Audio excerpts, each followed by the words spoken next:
There is a difference between thoughts and thinking.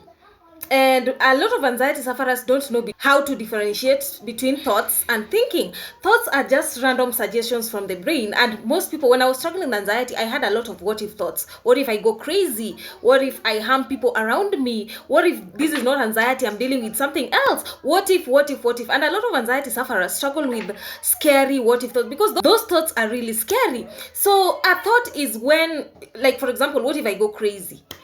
I'm having this thought. I know this is, an anxious thought, because you're not gonna go crazy. Anxiety does not make anyone go crazy. So of course, this is an anxious thought. Then there is thinking. Thinking is engaging that thought. Okay, you start thinking about that thought deeply. You start, digging in. Okay, if I go crazy, now what else? Like, you start imagining yourself going crazy, and you dig into this thought, trying to know what this thought means. That is engaging this thought. The moment you engage that thought, you're showing your brain that this thought is really important to you, and therefore you're gonna have more of that thought, because that's what you've given your attention to. So there's a difference between thoughts and thinking. Thoughts are just random. What if, the intrusive thought that just randomly pop up in your head. Then there's thinking. Thinking is you engaging that thought, you engaging your mind. Okay, there's a random thought in your head that, what if you harm your kids? What if you're a bad person? What if you're an evil person? You are engaging that bullshit thought, and you're gonna have more of that thought. So know the difference between thoughts and thinking. Thoughts are the first fear. You have no control. Thoughts are like the physical symptom. You have no control over the heart palpitations.